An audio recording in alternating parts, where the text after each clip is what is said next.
Hello, dear friends. Today we will take a look at the memoirs of Waffen SS Major General Kurt Meyer. This general commanded the elite soldiers of the Third Reich.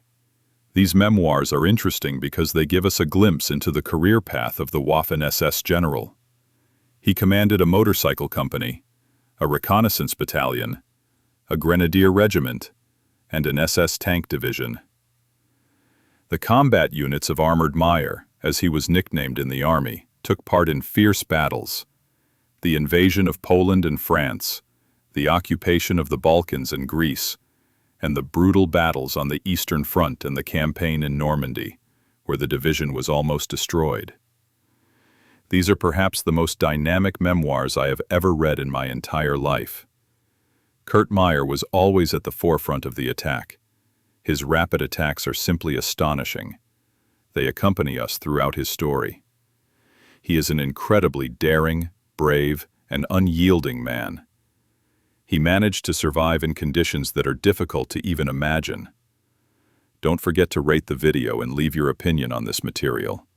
Well, let's begin. Polish campaign. We all stood and waited for this moment. Our eyes, which were already beginning to blur, were fixed on the hands of the clock. At dawn, the engines of the cars roared. We increased our speed, going faster and faster, to the very border. I listened intently to the silence of the morning twilight. At any moment, clearing the way for us to the east, the first shells of our artillery were to begin their deadly flight. And suddenly, hissing, howling, and piercing screeches hung over us, creating the impression of even greater speed which we felt with every nerve. Approaching the border, we glanced at our assault groups as they rushed toward the border fences and destroyed the obstacles with high explosive charges. Machine gun fire swept down the street, and short, blinding flashes from exploding grenades illuminated the targets. Our tanks and armored vehicles burst into the village of Gola at full speed. The infantry assault units captured the bridge over the Prasna River. It had already been prepared for demolition and fell into our hands intact. In a matter of minutes, the village was occupied. Polish soldiers climbed out of their positions, stunned and bewildered, and walked toward us with their hands up. They still couldn't believe that just 10 minutes after the start of hostilities, the war was over for them. I stopped in front of the body of a Polish officer. A bullet had pierced his throat. Warm blood spurted from the wound. Yes, this was war.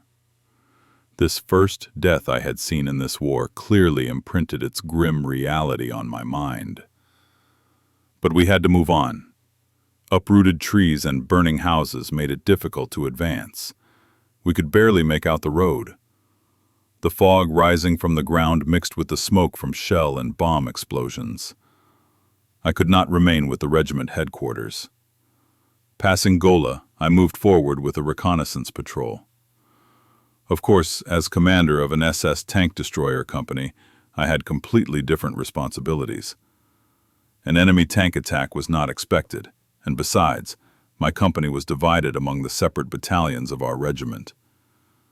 I was not satisfied with this type of combat, so I secretly followed the advancing tanks. Since 1934, I had been observing the development of tanks as weapons during exercises at Dobritz and later at Zossen. Now I found myself at war as a tank destroyer. Swirls of dust and fog still hung in the air when I saw two of our tanks in a motorcycle platoon. Visibility was less than 300 meters.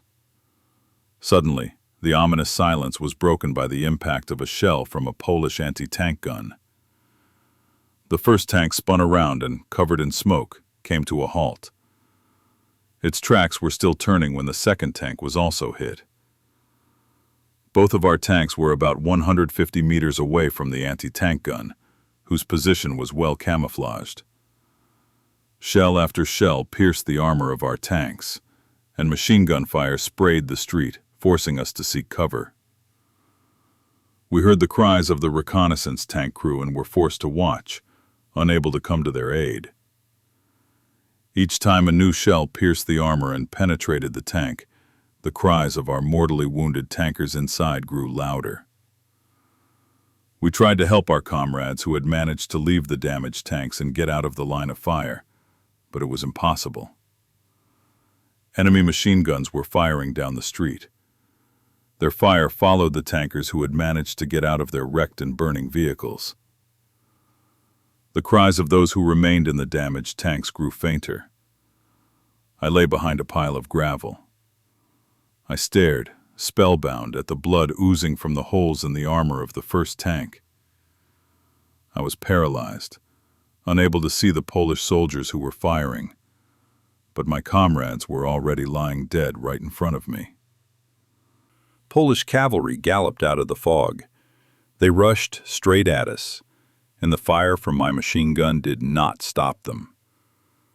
Only when the motorcycle platoon's fire mowed down several horses and riders did the furious cavalry detachment gallop back into the fog. Our artillery was shelling the hill in front of us, while the Grenadier tank battalion stormed the enemy positions. The young Grenadiers moved as if they were on maneuvers. Neither machine gun nor artillery fire could stop them. A seemingly endless stream of soldiers, supported by tanks, advanced on the enemy. I watched in amazement as the attack unfolded right in front of me. The tanks rushed forward. As the attack intensified, the Poles were swept from their positions. The offensive continued, meeting almost no resistance. Neither the enemy nor natural obstacles could stop it. Each of the advancing German soldiers was convinced of the justice of this war and, without hesitation, gave his life for the rights of his people. For these young warriors, the war with Poland was not an act of aggression, but the elimination of injustice. They wanted to eliminate the shameful legacy of Versailles, to regain the territories lost in 1919, and to end the oppression of the Germans, who had become a people divided by borders. German soldiers drew their strength from their aspirations. These young men were the elite of the nation. They were selected from thousands of volunteers and underwent intensive training for 4 years. The SS regiment, from August 1940 a brigade, and from June 1941 a division, Leibstandarte Adolf Hitler, was recruited from soldiers who had reached the age of 19 by the beginning of the war. Non-commissioned officers were about 25 years old. Obviously, these young people had no influence on the political events of 1933. In 1933, they were still school children, striving for certain ideals and wishing to devote themselves to serving those ideals. At about 10 o'clock in the morning, the town of Bolesławiec surrendered after a fierce assault and street fighting. Enemy artillery fire rained down on the town, causing casualties among the population. By nightfall, we were already near Varujo and were preparing for an attack the next morning. The SS motorized regiment, Leibstandarte Adolf Hitler, was attached to the 17th Infantry Division and was supposed to cover its right flank from possible attacks by the Polish Cavalry Brigade. The approaching darkness hid the destruction wrought during the day. The horrific scene of the battlefield was only visible up close. The glow of burning villages rose on the horizon, and thick smoke hung over the desecrated land. We sat silently behind a half-ruined wall, trying to comprehend the first day of fighting, and listened to excerpts from Hitler's historic speech. I have decided to resolve the issue of Danzig and the Polish corridor, and to find a way to ensure that the change in relations between Germany and Poland will make peaceful coexistence between us possible. The Führer's words echoed in our ears for a long time. Our regiment rejoined the battle across the Warta River as part of the 17th Infantry Division and advanced toward Pabanita near Łódź. On September 7th, at about 10 o'clock in the morning, we reached the outskirts of Pabanita and received orders to take up defensive positions to the south, along the hills stretching through Rzgów Wola, Rakov, and Lodz. Significant enemy forces with anti-tank weapons occupied Pabanita. An attack by the 1st Battalion of the 23rd Tank Regiment had just been repelled by the defending Poles. Our damaged and destroyed tanks remained on the battlefield. They had been put out of action by Polish anti-tank guns. The motorized regiment, Leibstandarte Adolf Hitler, continued to carry out its combat mission and immediately launched an assault. The 1st and 2nd companies broke into the city, followed by other units. This fierce attack forced the Poles to retreat to the city center, but then powerful enemy counterattacks followed against the flanks of the regiment. The 2nd Battalion of the 46th Artillery Regiment held its firing positions with all its might, repelling persistent counterattacks by the Polish infantry. The Polish units advanced relentlessly, disregarding their losses. The regiment's command post suddenly became the main target of the attack. All the clerks and drivers also had to fight. The Poles approached the command post through a potato field, and since the foliage provided excellent camouflage and concealed the attackers, we could not see them until they were within grenade range. It seemed impossible to stop the enemy as they drew closer and closer. Then I jumped to my feet and started shooting at the potato field from a standing position. That was the only way to hit the Poles as they crawled forward. To my right, a grenadier from the 13th Company was firing at them as if he were at a shooting range, firing round after round. Our target practice did not last long. Suddenly, I found myself back at the bottom of the trench, thrown there by a bullet that had grazed my shoulder.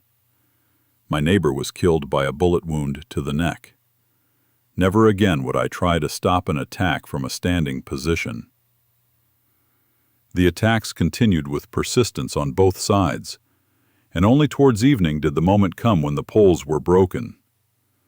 Hundreds of them surrendered and set off on the long journey that awaited prisoners of war.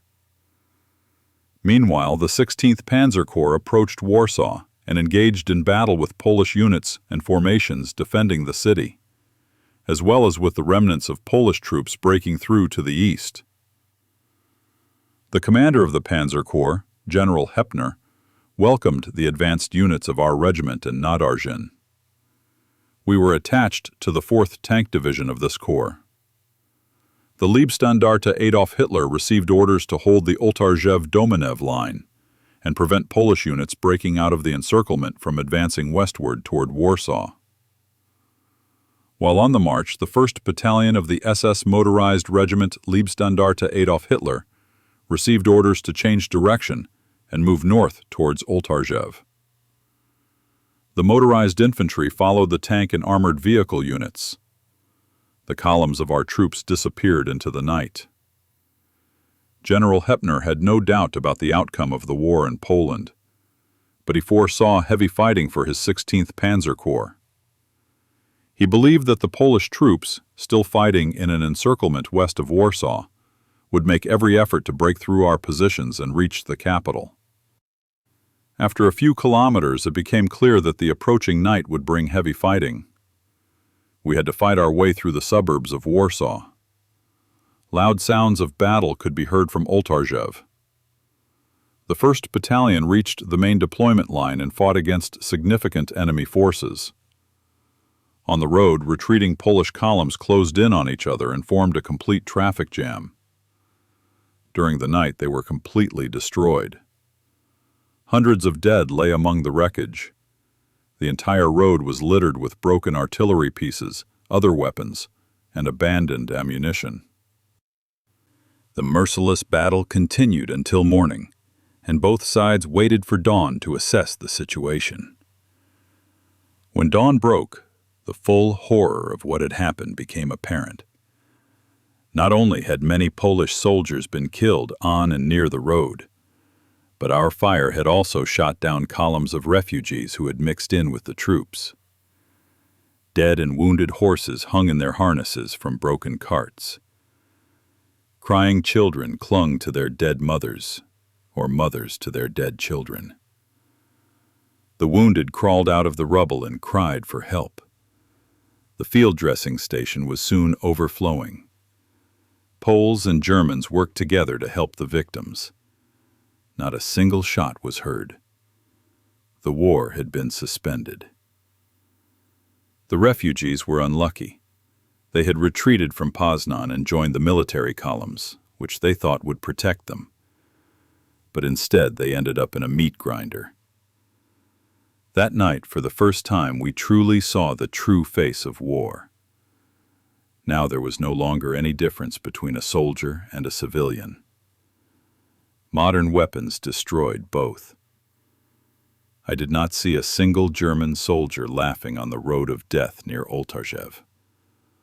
Horror touched them all.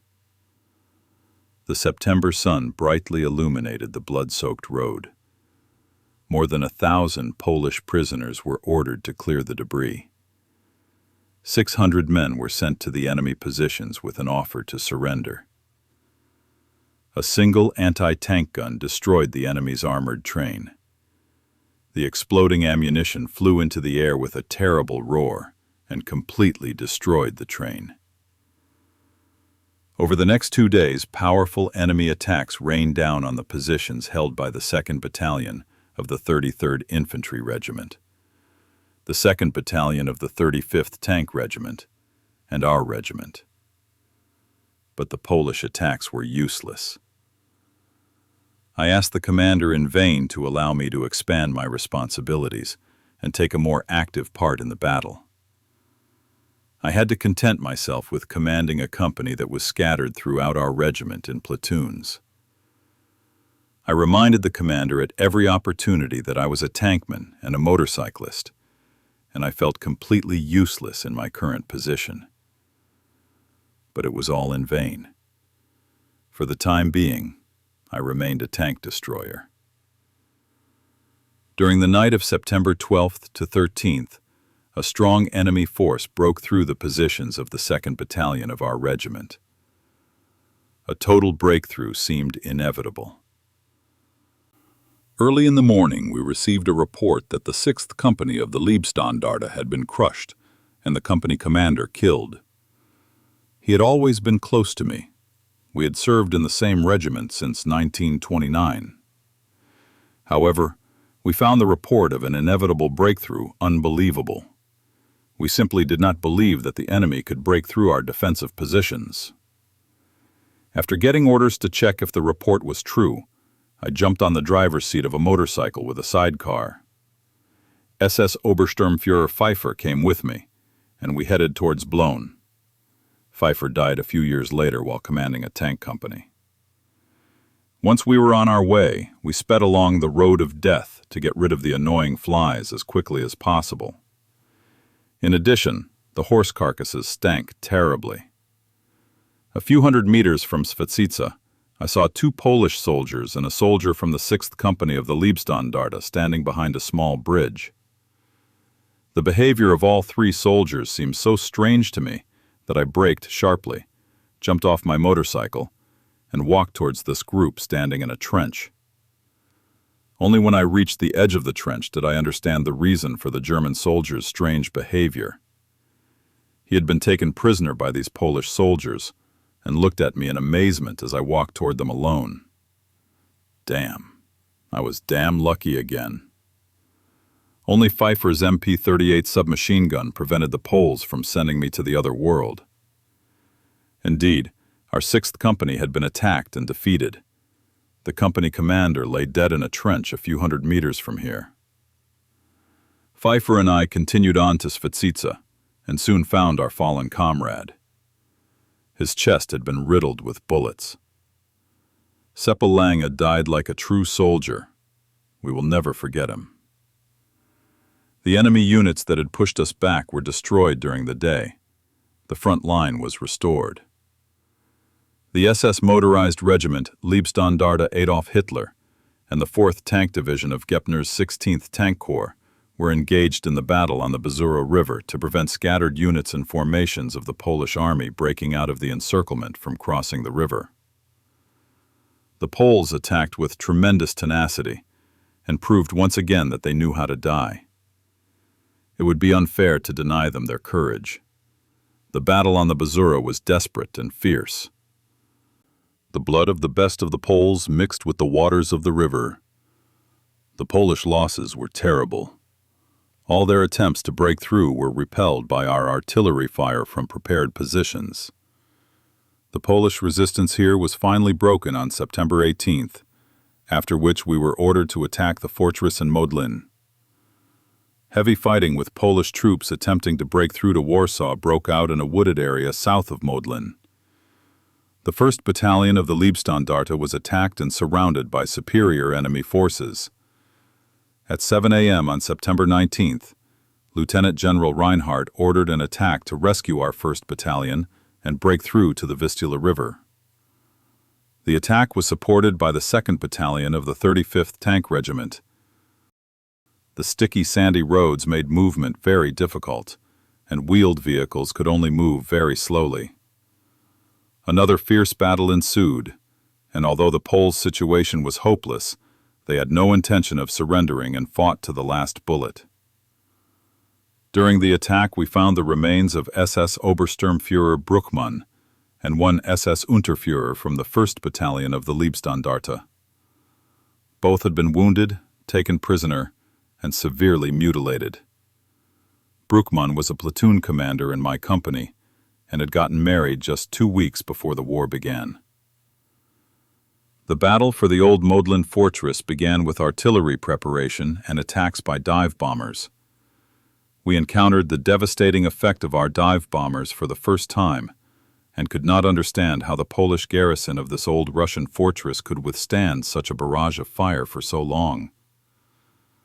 Contrary to our expectations, the Polish units in Modlin put up stubborn resistance and repelled all attacks.